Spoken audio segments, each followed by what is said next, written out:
In lieu of a 7th anniversary video this year, I wanted to talk about my expectations and hopes for the next Nintendo system before they actually announce it. Nintendo has a horrible history of floundering their console sequels, but I'm optimistic that this time is different. Current leadership has shown a greater interest and aptitude for appealing to both a casual and hardcore audience. During the Wii U era, Nintendo focused on a wider audience, which meant an audience outside the typical gaming sphere. But that alienated the gaming audience and was too confusing for outsiders. With the Switch, they've struck a great balance with appealing to more mature audiences with refined commercials that appeal to adults just as much as kids, and curating a library that has a lot to offer casual gamers and enthusiasts alike. The Switch audience is far more diverse than the Wii's or the Wii U's, and I think Nintendo knows that and will continue to follow that path. If reports about console specs are to be believed, Nintendo might actually be honing in on that hardcore audience and aiming to provide a more viable way to play major new releases. If those new reports are to be believed, the next system runs DLSS and can compare to high-end PS4 or even PS5 level games with limitations. Honestly, having sat with these reports for a while, I'm inclined to be cautiously optimistic. The Switch has a great selection of AAA ports, but almost all of them have come later than the original release and/or are severely compromised. With the new direction Nintendo has been charting, I think they realize it's time to return to competing with other hardware manufacturers. Now, I do not believe for a second that it would be on par with current-gen consoles, but my expectation and hope is that it is kind of like the Steam Deck experience, where you are absolutely getting a compromised visual experience, but you can still play most releases. I think the Switch 2 rides or dies on its ability to sustain a healthy library of third-party titles. The Switch has a great library, but most of the third-party stuff is mainly played by people without other platforms, which is a more casual audience, an audience that likely won't care so much about upgraded hardware. The Switch achieved success for many reasons, but one of them was undeniably novelty. The handheld market has always aimed for smaller or bite-sized experiences, but with the Switch we were finally introduced to full-on console experiences in a portable form factor.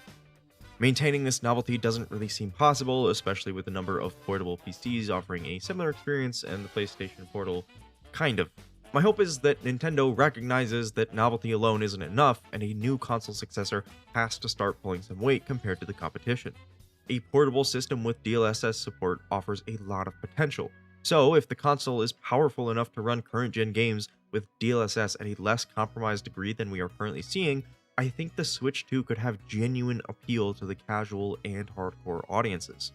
The bottom line is that it can't feel dated on release. Even if the Switch 2 can't keep up with the swan song titles of the current generation, it needs to have a good few years of day and date releases of third-party hitters, or else I don't see it being a success. The other major feature the next system absolutely needs is backwards compatibility. There have been a lot of conflicting rumors and reports, but based on Nintendo's own language about how their new account system allows for seamless transitions to the next system and in the future, the writing between the lines seems to be that the account purchases will transfer over to the next system, and thus it is backwards compatible. The simple fact is that nobody is interested in starting their library over, and now that across the industry, both consoles support backwards compatibility and PC is the way it is, I just don't see any world in which the Switch 2 has a strong launch without backwards compatibility. It's just the standard. More casual fans will be far more enticed to upgrade to the next gen if they can play all of their old games still, and if those games play better now. Even I don't know if I'd buy a new system immediately if it wouldn't play my Switch library. I have so many brilliant games left to play that I'd probably wait for something really compelling to push me over the edge. That said, I'm not really worried about this. Nintendo has always loved doing backwards compatibility. The Wii U played Wii games, the Wii played GameCube games, the 3DS plays DS games, the DS plays GBA games. They have a long history of supporting backwards compatibility, and I don't see any reason they'd push that to the side. Now, those are the two features that are critical to the system's overall health and success, but I also have some personal hopes for it. First off, if it doesn't launch with an OLED screen, I will be sorely disappointed. It's such a nice upgrade, and every time I pick up my Steam Deck, it is really painful just how much of a difference there is. There are a lot of games I play on Switch instead of Steam Deck because of that screen, even if I'd get better graphics and performance from the deck. If it's true that the OLED exists because the Switch Pro plans fell through, which has been reiterated by some recent rumors and reports, I think it only makes sense to expect the default SKU to feature OLED, or at least have an OLED model at launch. What I could see happening is the system launching with OLED, and in a year or two when a Switch Lite equivalent drops, it has an LCD screen or an LCD option at an even cheaper price. I also hope that if a Lite 2 drops, that dock support is not disabled on a firmware level. There is no reason not to have a dongle, sold separately, that allows it to play on a TV.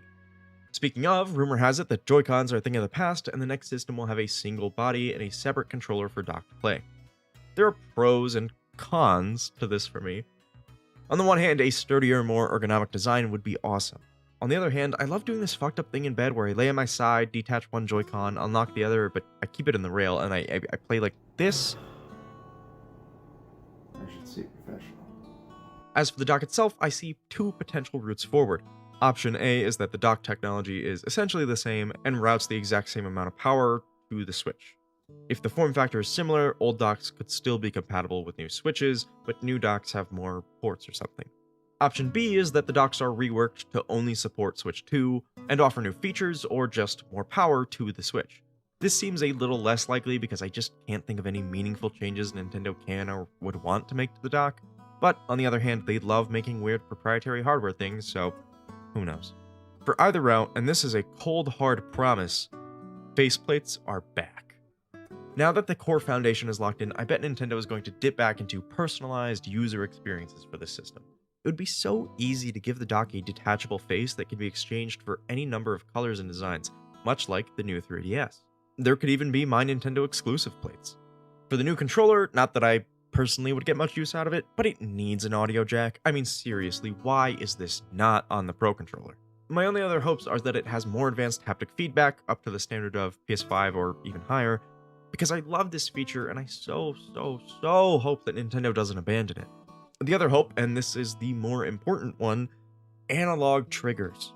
This has been an industry standard for generations. Digital triggers felt archaic on the Switch in 2017, and if the next system still has them, it will feel downright prehistoric. This is also a major feature that a very large number of third parties make use of. Racing games are compromised on Switch because you have no control over the degree of your acceleration. I can't think of one good reason to be using digital triggers these days, especially after the Steam Deck has proven that they are not a problem for a handheld form factor. The handheld itself needs little iteration, honestly. It should look visibly different than a Switch 1, let's not repeat last generation's mistakes, but the body of the console is damn near perfect after the OLED. The finish is great, the kickstand is fantastic, it's thin, sturdy, sleek, and light. And I don't want to lose any of that. Now, for some final hardware/system ecosystem predictions, here are some wildcard guesses. The Switch 2 will support wireless charging, and Nintendo will sell their own chargers with 8-bit characters on them, but nobody's really going to use them because the console lives in the dock anyway. The IR camera will probably be axed, but potentially replaced with a regular camera for video calls and/or AR integration. While it won't be ready for a year or two after launch, Nintendo has big plans for a real VR system that will be an accessory to the Switch, a la PSVR. It won't be cutting-edge tech, but I believe Nintendo could make some really compelling virtual reality experiences, and they've shown interest. Online play is being completely revamped with messaging, parties, similar features that are standard across other platforms. Miiverse won't return, but the Switch Online app will get forums for first-party releases and third parties that opt in. The news channel will also be on the app now, but everybody will forget about it after the first few months. Again, I also hope the eShop comes to the app. That would be nice. Street Pass, please.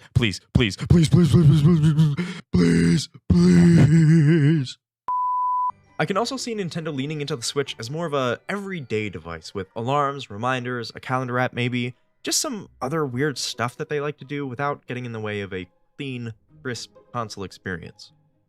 The Switch is great because it cuts out so much of the unnecessary fluff and features that so many consoles have, but I can see Nintendo try and drip some of that stuff back in without losing that crisp, reactive experience. One of my hopes is the return of a full-bodied game log with accurate hour counts. Mii Dating is a new service Mii Dating is a new service included with Nintendo Switch Online. The service will have no real photos, no location sharing, and is really just a messaging game and not a dating app, but it'll be shut down after 2 months anyway because of, well, you can guess. But the app itself can be played on your Switch or on mobile devices, which is going to lead to a number of other shared experiences. Smaller, simpler games that are available on both mobile and Switch that cross-save data and allow more people to play Nintendo games.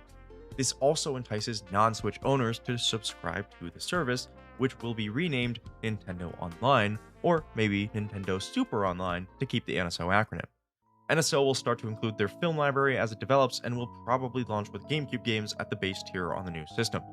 If Nintendo adopts adaptive triggers, GameCube games would work really well with that technology for the full and half trigger presses.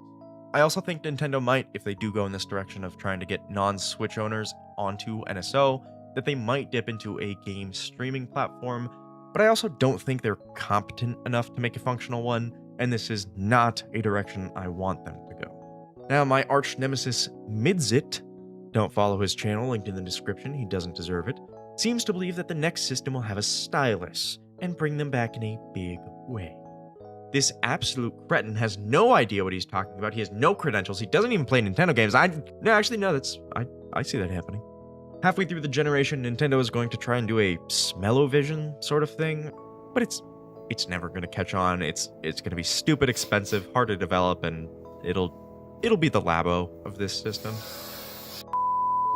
Switch 2 game boxes will be hated by collectors. I don't know why yet, but I feel it in my bones. They're going to change the size or the shape in a way that is so ever so slightly infuriating.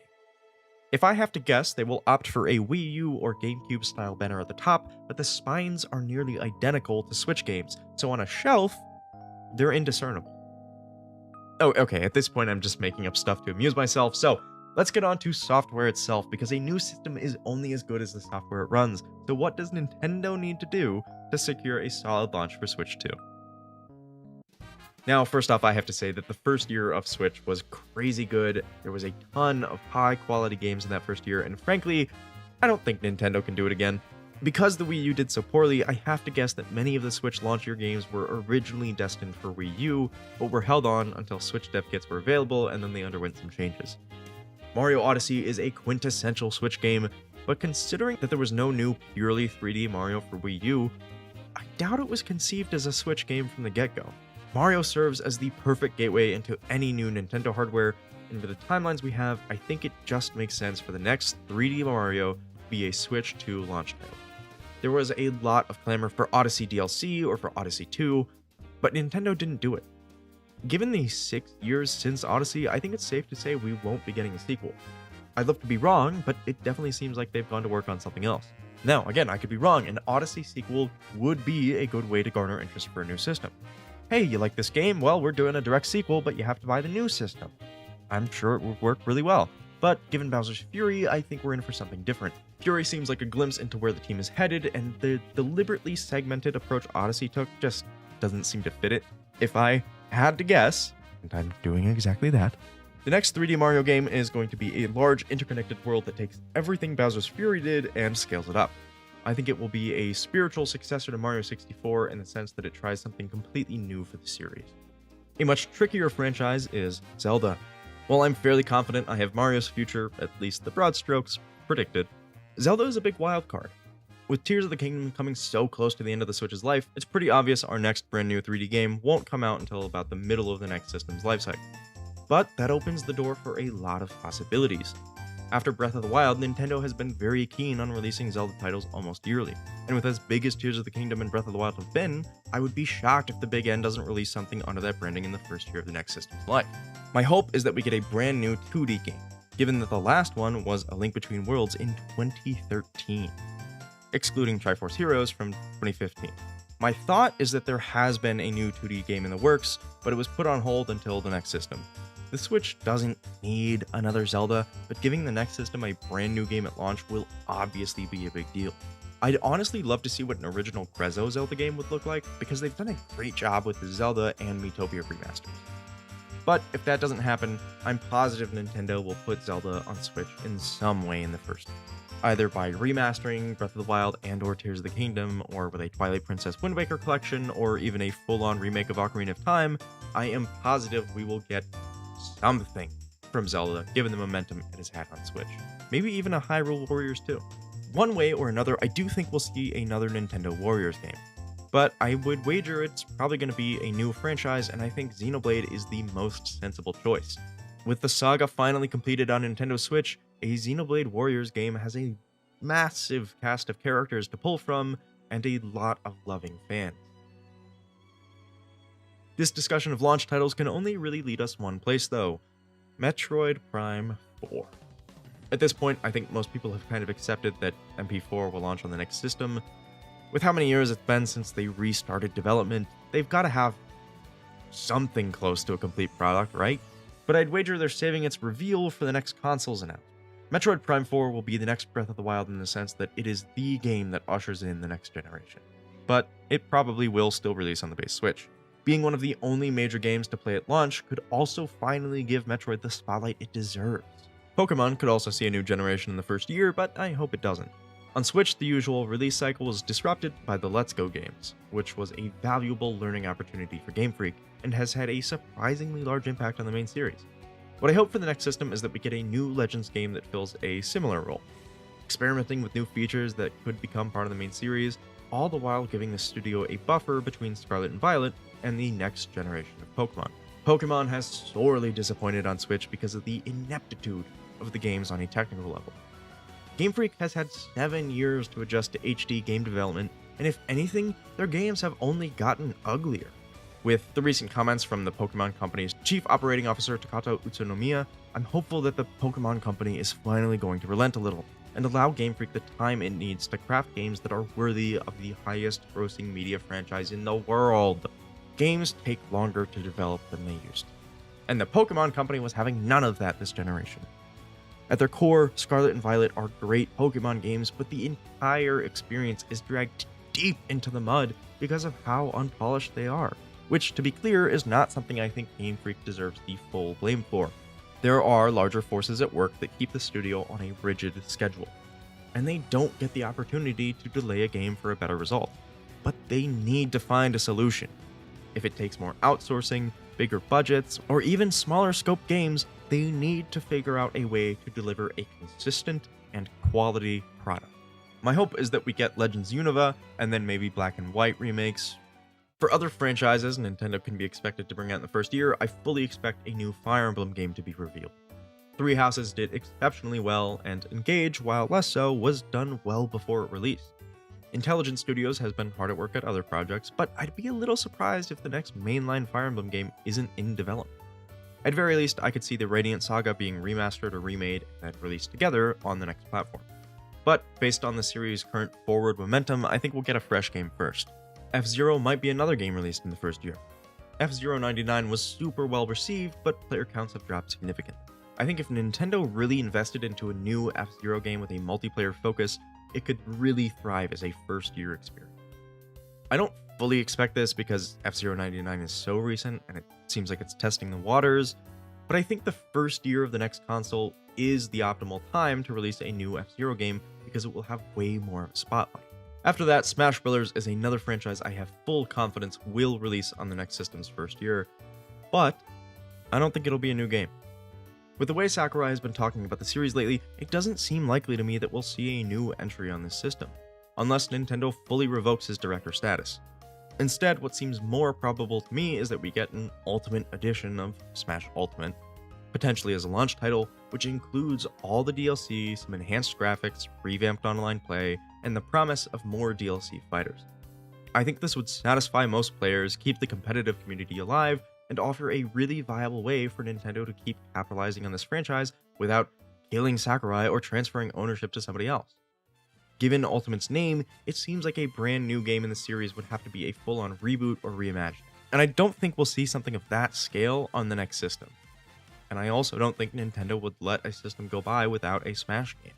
Mario Kart is undeniably going to make an appearance in the first year, and honestly, I would be surprised if it's not a launch title. That said, I'm not so sure it'll be Mario Kart. Nintendo Kart is something the community has been throwing around for a while, but I do see it realistically happening next generation. With DLC, Mario Kart 8 expanded into other worlds, which were then included by default in Mario Kart 8 Deluxe. While a new Mario Kart could absolutely be successful on its own merit with inclusions from Odyssey and Wonder, I think this series yearns to be expanded more than that. To me, the DLC on Wii U was a test to see if people would bite for non-Mario content. Especially if Smash is taking a backseat next generation, Mario Kart could absolutely become the hub for Nintendo crossovers. I fully believe that Mario Kart 9 was in development for Switch, but has been shelved for the next system after 8 Deluxe did so well. DLC coming after so many years could not be more convincing evidence. Yet, while Mario Kart 9 has probably been more or less ready for a while, I think it's been brought back to the drawing board and really expanded.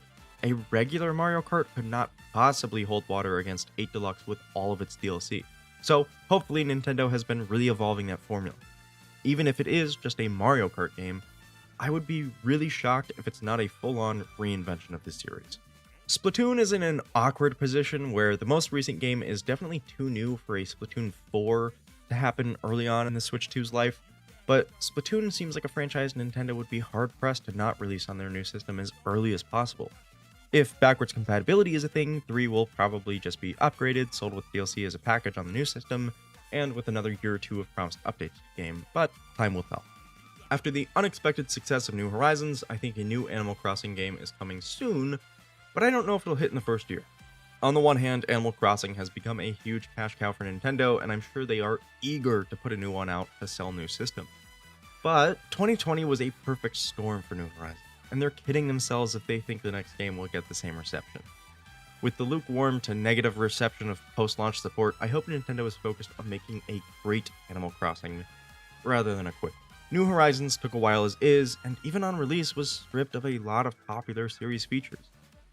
If the next Animal Crossing is going to sell systems, it needs to be feature complete at launch, with all post-launch updates adding new content. Nintendo was obviously caught unprepared for New Horizons' success, and post-launch updates couldn't keep up with demand, and the game didn't take advantage of that hype. The next game is a chance to redeem itself, but they need to be ready to go at launch, which is why I'm a bit skeptical that the next game is due in the next year. Would be thrilled to be wrong though. I'd also wager we'll see a new IP in the first year, something akin to ARMS perhaps, or maybe a new single-player IP. I'd love to see Nintendo dive in on a roguelike, or something that we haven't seen them do. Also, assuming it hasn't been cancelled, I think Monolith Soft's medieval game that we got concept for in, 2017 I think? Will hit the system for the holidays. Finally, with no firm release date announced, but included in the first direct or presentation highlighting Switch 2 games, Tomodachi Life 2 will finally be announced, and Nintendo will win video games. We'll also surely get some ports and remasters. I really hope Xenoblade X finally comes along, and the X series is then continued on Switch 2. For third parties, we've already heard reports of Final Fantasy VII Remake running on the system, and that seems like a pretty likely launch candidate. A port of Red Dead 2 also seems pretty likely to me. I'm not basing that off of much but vibes, but the fact that Rockstar seems so interested in supporting the system and we just got Red Dead 1, it seems like a likely candidate. Cyberpunk 2077 sounds like a reach at first, but honestly I don't think it is. It plays pretty well on Steam Deck, and with DLSS, I think a new Switch could run it pretty handily if speculations are accurate. And The Witcher 3 port is so good on Switch, I see it happening. Skyrim. Baldur's Gate 3 is a big maybe for me. I don't think we'll see it in the first year, and it's really CPU intensive already, so a Switch 2 conversion would probably take some time, and I doubt Larian has been working on it. But Switch seems like an obvious market for this game, and it runs acceptably on Steam Deck, so it's not too far out of reach. Nier Replicant seems like a good fit as well. Seems honestly plausible for an OG Switch release, but given the timing, it'll probably just hit the successor, but I could see it on both. GTA 5. One last hurrah for the game before GTA 6, it's only right. Death Stranding could be cool, could see it happen, could see it not, no strong opinions either way, but if it does happen, you owe me a coffee. Mass Effect Legendary Edition hits the Switch in its first August. I'll be waiting. Elden Ring also seems like a natural fit, and this is another game that a Switch conversion doesn't seem impossible, but with the timing, it'll probably just target the next one. Otherwise, I think the first year or two will be full of some other games from recent years jumping over to Switch, probably some Resident Evils, and then true day-and-date releases will become the norm, at least ideally. All of this is wild speculation. Some of it has evidence or rumors to back it up, and some of it just makes logical sense, but Nintendo is rarely logical, so we'll just have to wait and see. I'm curious though, let me know what you're predicting for the next generation of Nintendo hardware and software down in the comments. I'd love to chat about it. And if any of these things come true, please cash out me $20. Cheers.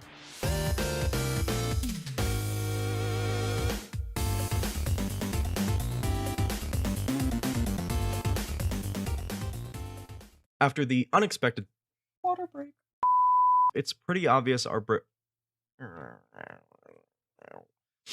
pretty obvious our